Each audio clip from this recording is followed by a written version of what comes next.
व्यक्ति आपके पार्टी का है उसका सम्मान हो, बाकी सब भाड़ में जाएं। ये सोच बड़ी छोटी है, आपको भी सोच से निकल कर ना एक बड़ी सोच की तरफ जाना चाहिए। इतने साल देश की आजादी के लिए संघर्ष किया, कालकोठरी में उसका अपमान आपको बर्दाश्त हो जाता है, लेकिन आपको अपने नेताजी का अपमान बर्दाश्त नहीं होता। उसके लिए आप ये दृश्य जो है कई लोगों को परेशान करेंगे, इसलिए परेशान करेंगे क्योंकि बहुत सारे लोग आज भी उम्मीद लगाकर बैठे थे कि भाई चंद्रबाबू नायडू कब अपना समर्थन वापस ले लेते हैं, लेकिन चंद्रबाबू नायडू ने आज प्रधानमंत्री नरेंद्र मोदी को एक वैश्विक नेता बता दिया। उन्होंने कहा कि प्रधानमंत्री वैश्विक नेता हैं। लाल बहादुर शास्त्री जी की मृत्यु के बाद उनकी समाधि दिल्ली में बनाने से गांधी परिवार ने मना कर दिया था। लाल बहादुर शास्त्री की पत्नी ललिता शास्त्री ने भूख हड़ताल की धमकी दी थी। और प्रधानमंत्री हमारे कहते हैं कि गांधी जी को गांधी पिक्चर आने से पहले कोई जानता ही नहीं था। तो और देश आप लोगों की इसी सोच के ऊपर जो है आप लोगों को तोड़ता है और तब आपको कहता है कि आप लोग डबल स्टैंडर्ड हो। अभी आपने खुद ही उनको एक्सपोज कर नहीं सर, खुद ही एक्सपोज हो जाते हैं, मैं नहीं कहता सर। दोस्तों नमस्कार, स्वागत है आप सभी का। आप देख रहे हैं एसके डिबेट। भारत के पूर्व राष्ट्रपति प्रणब मुखर्जी को भला कौन नहीं जानता। प्रणब मुखर्जी 45 साल तक कांग्रेस पार्टी में रहे। प्रणब मुखर्जी 5 साल भारत के राष्ट्रपति रहे। इससे पहले प्रणब मुखर्जी एक सफल वित्त मंत्री भी रहे। भारत सरकार की तरफ से निर्णय लिया गया है कि भारत के पूर्व राष्ट्रपति प्रणब मुखर्जी के सम्मान में दिल्ली में उनका एक स्मारक बनाया जाएगा। मोदी सरकार के इस फैसले पर प्रणब मुखर्जी के परिवार ने आभार जताया है, लेकिन हैरान करने वाली खबर यह है कि भारत सरकार के इस फैसले को सार्वजनिक होने के कई घंटे बीत जाने के बाद भी कांग्रेस पार्टी की तरफ से कोई प्रतिक्रिया नहीं आई है। इससे तो यही लगता है कि प्रणब मुखर्जी को सम्मान मिलने से कांग्रेस पार्टी खुश नहीं है। आज की डिबेट इसी मुद्दे पर होने वाली है। बीजेपी की तरफ से प्रेम शुक्ला, समाजवादी पार्टी की तरफ से तारिक खान और राष्ट्रवादी न्यूज एंकर अशोक श्रीवास्तव हैं। दोस्तों वीडियो बहुत मजेदार होने वाली है। आपसे अनुरोध है वीडियो को अंत तक जरूर देखें। वीडियो पसंद आए तो लाइक करें, शेयर करें, कमेंट करें और मेरे चैनल को सब्सक्राइब करें। तो दोस्तों मेन डिबेट स्टार्ट करते हैं। चलिए शुरू करते हैं।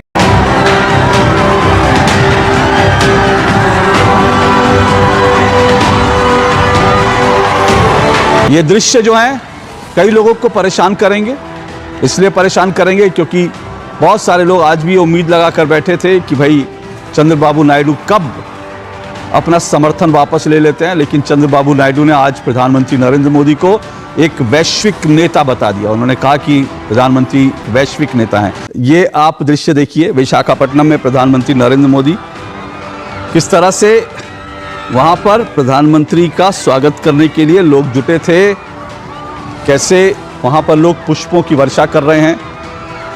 पवन कल्याण उनके साथ हैं, उप मुख्यमंत्री हैं, और दूसरी तरफ चंद्रबाबू नायडू हैं, मुख्यमंत्री हैं। और ये लोगों को देखिए कितने उत्साह के साथ, ये लोगों का हुजूम देखिए किस तरह से प्रधानमंत्री नरेंद्र मोदी, मुख्यमंत्री चंद्रबाबू नायडू और उप मुख्यमंत्री पवन कल्याण का स्वागत करने के लिए लोग विशाखापट्टनम में किस तरह से सड़कों पर उतर आए। और सिर्फ मैं आपसे कहूंगा ये दृश्य नहीं, बल्कि महिलाओं का, बच्चों का, पुरुषों के चेहरों पर जो भाव है, उन भावों को देखिए। कई बार अक्सर लोग आरोप लगाते हैं कि भाई ऐसे भीड़ जुटा ली जाती है नेताओं के आने पर, लेकिन इन चेहरों को देखिए। ये भीड़ जुटाई नहीं गई है, ये लोग आए हैं, उनके चेहरों के भाव देखिए, उत्साह देखिए, उमंग देखिए, ऊर्जा देखिए। महिलाएं हाथ जोड़कर किसी तरह से अपना प्रणाम प्रधानमंत्री तक पहुंचा देने चाहती हैं।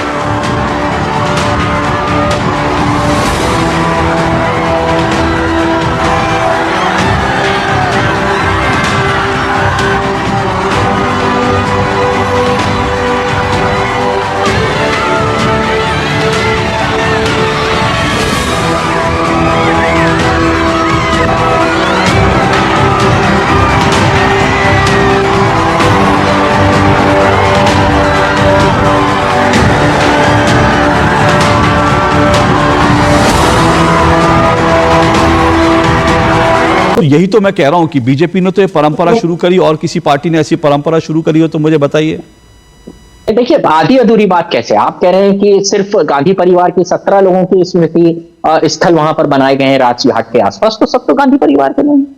और प्रधानमंत्री हमारे कहते हैं कि गांधी जी को गांधी पिक्चर आने से पहले कोई जानता ही नहीं था। तो कितने अपने जो राष्ट्रीय नेता हैं या राष्ट्र निर्माता हैं, उनकी कितनी इज्जत अभी की सरकारें कर रही है, सब दिख रहा है, एकदम साफ दिख रहा है। मैं पुनः अनुरोध करता हूं कि जो आपने बात कही उसको बीजेपी से भी अनुरोध करता हूं कि पार्टी से लड़े, जो नेता हमारे बीच में नहीं रहे, चाहे अटल जी हो, जो भी है, उनका सब होना चाहिए। ठीक है सर, एक छोटा सा आपको फैक्ट बता दूं, वो ये कि लाल बहादुर शास्त्री जी की मृत्यु के बाद उनकी समाधि दिल्ली में बनाने से गांधी परिवार ने मना कर दिया था। लाल बहादुर शास्त्री की पत्नी ललिता शास्त्री ने भूख हड़ताल की धमकी दी थी, कहा मैं भूख हड़ताल पे बैठ जाऊंगा अगर लाल बहादुर शास्त्री जी की समाधि यहां नहीं बनाएगी। उसके बाद गांधी परिवार ने लाल बहादुर की शास्त्री जी की समाधि दिल्ली में बनाने का तय किया। और संजय गांधी की समाधि वहां किस हैसियत से है यह आप अच्छी तरह से बता सकते हैं, गांधी परिवार के थे।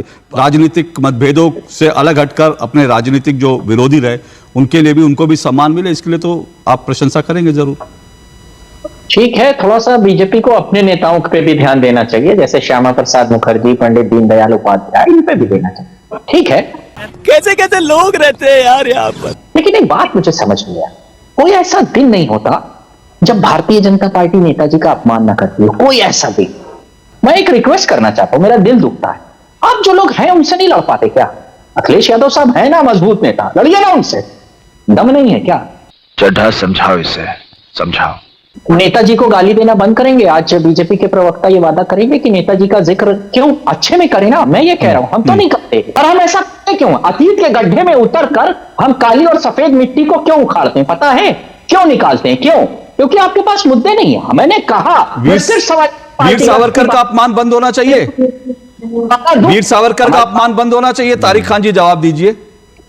मैं तो सबकी बात कर रहा हूं, उसमें एक बार सबकी बात नहीं, आप एक बार बोलिए ना। आप नेताजी की बात कर रहे हैं, अच्छी बात है, मैं वो प्रेम जी से जरूर पूछूंगा। मेरा आपसे सीधा सवाल है, सुनिए ना सर, आपकी आवाज कट जा रही है, हम दोनों बोल रहे हैं, तो मेरा आपसे सीधा सवाल है, एक बार कांग्रेस को कह दीजिए कि वीर सावरकर का अपमान करना बंद करे। देखिए, ऐसा है कि जब राजनीतिक नेता मौजूद हैं समाजवादी पार्टी के, जिनका नाम माननीय अखिलेश यादव साहब है, तो क्यों आप उस गड्ढे में रोज उतरते हैं? कोई भारतीय जनता पार्टी का लीडर, नेता बगैर नेताजी मुलायम सिंह, और आप ही ने सम्मान भी दिया है, मतलब आप ही रोज अपमान भी करते हो। मेरा सवाल का जवाब नहीं आया तारिक खान जी, मेरे सवाल का जवाब नहीं आया। मैं आप ही की लाइन पर जा रहा हूं, मैं आपने बहुत अच्छी लाइन बोली, आज मैं दिल से उसका स्वागत करता हूं, लेकिन मैं आपसे आज पूछ रहा हूं, एक बार आप कांग्रेस को कहिए वीर सावरकर का अपमान करना बंद करे, कह सकते हैं आप? उनकी लीड लाइन के अगर फॉरवर्ड के नेता हैं, उसको उस आइडियोलॉजी को फॉलो करने वाले, जैसे लोहिया जी की आइडियोलॉजी को आगे लेकर आए नेताजी, अब अखिलेश साहब है, तो उस आइडियोलॉजी का जो लीड नेता अभी है आपके बीच में, मेरा मुख्य आधार समझिए, वो अखिलेश यादव साहब है, उनसे लड़िए। आपकी औकात बता रहा हूं सर, बुरा नहीं मानना सर। जो व्यक्ति आपके पार्टी का है उसका सम्मान हो, बाकी सब भाड़ में जाएं। ये सोच बड़ी छोटी है, आपको भी सोच से निकल कर ना एक बड़ी सोच की तरफ जाना चाहिए। मेरा मुख्य प्रश्न आपसे तीसरी बार पूछ रहा हूं, आपकी बात का समर्थन करते हुए कह रहा हूं, क्या आप कांग्रेस को यह कहने की हिम्मत कर सकते हैं कि वीर सावरकर का अपमान बंद करे?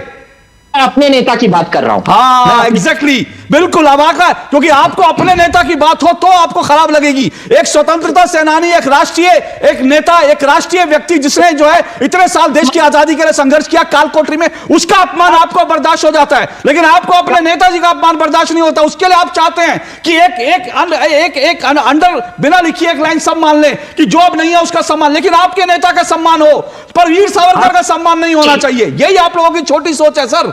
दिक्कत इसी सोच से है, मुझे इसी सोच से दिक्कत है सर, कि आपके नेताजी लेकिन वीर सावरकर माफी वीर, इसी सोच से मुझे नफरत है। और देश आप लोगों की इसी सोच के ऊपर जो है आप लोगों को तोड़ता है, और तब आपको कहता है कि आप लोग डबल स्टैंडर्ड हो। गजब बेइज्जती है। तो कह रहा हूं नेताजी का अपमान रोज करना बंद करिए। आपको नेताजी का अपमान, मेरा तो वही सवाल है सर, नेताजी के अपमान की चिंता है, वीर सावरकर के अपमान की चिंता नहीं। आपका डबल स्टैंडर्ड है, ये आपका डबल स्टैंडर्ड है, ठोक के कह रहा हूं, ये आपको खराब लगे तो लगे, ये आपका डबल स्टैंडर्ड है। प्रेम शुक्ला जी जवाब दीजिए। प्रेम शुक्ला जी कह रहे हैं कि आप अखिलेश यादव से लड़ लीजिए ना। अभी आपने खुद ही उनको एक्सपोज कर, नहीं वो सर खुद ही एक्सपोज हो जाते हैं, मैं नहीं करता सर, मैं तो सवाल पूछता हूं, खुद एक्सपोज हो जाते हैं। क्यों खुद ही एक्सपोज हो गए? आपने कभी नरेंद्र मोदी जी के मुंह से मुलायम सिंह यादव जी के लिए अपमानजनक शब्द सुना है? कभी अमित शाह जी के मुख से मुलायम सिंह यादव जी के लिए अपमानजनक शब्द सुना है? कभी जेपी नड्डा जी के मुख से, कभी राजनाथ सिंह जी के मुख से, कभी योगी आदित्यनाथ जी के मुख से? कौन अपमान कर रहा है? हाँ, कुछ घटनाएं हैं जिन पर बात की जाएंगी, जब वो प्रसंग उठेगा तो उस प्रसंग पर उनके जो गलतियां हैं वो गिनाई जाएंगी। अब इसमें अपमान कहां हो जा रहा है? और स्वयं मुलायम सिंह यादव जी ने 2019 में संसद में खड़े होकर यह कामना की थी कि नरेंद्र मोदी जी की सरकार की वापसी होनी चाहिए। अब जबरदस्ती अब चर्चा कहाँ चल रही प्रणब मुखर्जी की, अब ले आए वो कि मुलायम सिंह यादव को लोग अपमानित कर रहे हैं। सर इस देश में तो जो है इस देश में सड़कें, इस देश में बाबर औरंगजेब के नाम पे सड़कें बना दी गई, तो बाकी मुलायम सिंह जी ना, ठीक है, वो उनका तो बिल्कुल सम्मान होना चाहिए, वो बड़े नेता थे। लेकिन आप सोचिए इनकी पार्टी में नेता कौन है? आजम खान है, जो मां भारती को डायन कह देते हैं। तारिक खान कहेंगे आजम खान को पार्टी से निकाल देना चाहिए। अब मां भारती से ज्यादा तो पूज्य कोई नहीं है सर, उससे अधिक तो आराधना किसी का नहीं करना चाहिए। मजा आया। देखा दोस्तों, आपने प्रेम शुक्ला, तारिक खान और अशोक श्रीवास्तव तीनों को सुना। आप किसकी बात से सहमत हैं? दोस्तों वीडियो को लास्ट तक देखने के लिए दिल से धन्यवाद। और वीडियो के बारे में आपकी क्या राय है कमेंट सेक्शन में कमेंट करके बताएं। और अगर वीडियो पसंद आई हो तो लाइक करें, शेयर करें, कमेंट करें और मेरे चैनल को सब्सक्राइब करें। तो दोस्तों मिलते हैं अगली वीडियो में। जय हिंद, वंदे मातरम, जय श्री राम।